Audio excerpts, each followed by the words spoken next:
Howdy, this is Lemmy with RevZilla TV, here to talk to you today about the Roland Sands Cafe Tail Section for Harley Sportster.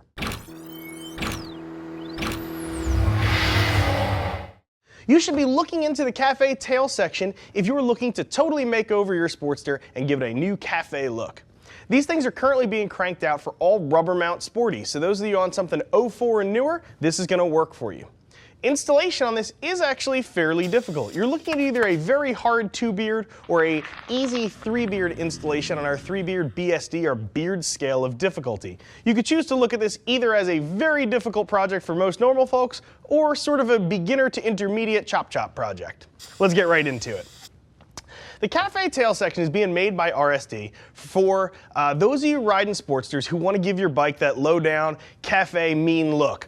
This is going to be a sweet bolt-on cafe tail section. Rather than buying an existing sort of universal cafe tail and trying to figure out how to engineer it to work with your bike, or having to lay your own glass, RSD sort of does a little bit of the work for you. They have this kit ready to rock and roll, but there is a little bit of work that needs to go into it. So let's talk about how this thing's put together. You're actually looking at two separate pieces here, the Cafe Tail Section seat as well as the Cafe Tail Section itself. So let's talk about the tail section, then we'll move into the seat. So the tail section itself, as you can see here, this thing is glass, really nicely made, crazy thick fiberglass. This is actually really a solid piece. A lot of times I've seen some cafe tails that are questionable. You're going to worry about cracking, especially on a Harley too. The vibration is pretty severe, so you need something thick like this tail section to hold up. Something thinner might not do the trick. So you can see up front here, they've got this bracket riveted down. This is going to go where your stock seat pan bracket goes. There's mount holes drilled already for the RSD seat to work on here. And if we flip over, you can see that this thing is it also has shock mounts here built in. This is really thick fiberglass. These are actually very, very sturdy. This would be probably the part that I'd be most concerned about mounting wise in another brand, but this one, there's really no concern here. These are really, really solid. I think you're going to break something else long before you break these fiberglass mounts. So this is a fantastic glass job. This thing is gel coated. This thing really is going to pop right in, no questions asked, and this is really going to make it an easy installation for you. However, due to the nature of fiberglass, this isn't ready to just bolt onto the bike. This is something you're going to do some body work. I'm not sure if you can catch it here, but there are some imperfections in the fiberglass. That's not the fault of RSD. That's just what fiberglass is. If you're going to fiberglass a tail section, they definitely need some body work before being painted and put on the bike.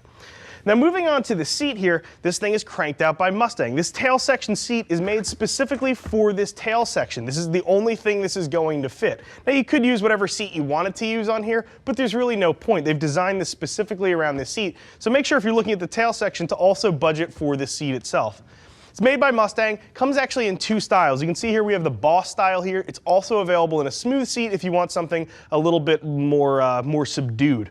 So flipping over, this seat also has a fiberglass pan. You can see here the mounting hardware is already in this puppy. Cover is riveted down. This is a finely made seat for a finely made tail section. Now let's get into that installation piece of things. The first thing you should know about this in terms of installation is that it is a chop project. You do need to modify your frame. This is going to be permanent. You're going to be grinding off some of the fender strut support area of your frame in order to run this. Now, Roland Sand also mentions too that you want you to grind that off. You should also think too about once you have ground down part of your frame, you now have exposed steel. If you're gonna do the easy way, you're gonna wanna at least hit that with some rattle can to keep the rust at bay. If you're gonna go full tilt boogie and you really wanna do this completely correctly from start to finish, you're gonna wanna take that frame out and send it for powder or paint. That can be a bear if you didn't plan on removing your drivetrain. That is something to think about. Again, one of the other things that bumps this up into that hard 2, easy 3 beard installation category is the resultant body work and paint. Now, not everybody is gonna do their own body and paint, and that's perfectly understandable, but you are gonna have to send that out to be done. Again, you want to budget for that in terms of the whole project as it stands. That could also mean too you're going to wind up painting other tins on your bike if you want everything to match. So either make sure your painter can match your factory colors, or just keep in mind you may be painting more than just this when you're installing this.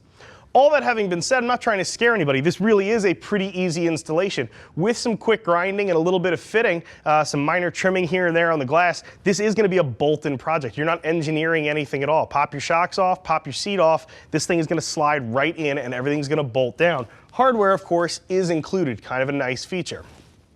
So I'll be perfectly frank, this is not exactly my cup of tea. Sportsters and the cafe thing are not exactly my style, but if I was being asked to install something like this for a customer, this would definitely be on my short list. It's a quality unit, there's no question about how well this is made. Now my opinion is not the only one that matters. Click below, see what some riders who are already rocking this have to say about it. If you have questions beyond that, perhaps something about fitment or whether or not this is or some installation issues, get in touch with us. We expect the calls. See us at RevZilla.com, or you can always get us by horn, 877-792-9455. I'm Lemmy, I'm out of here.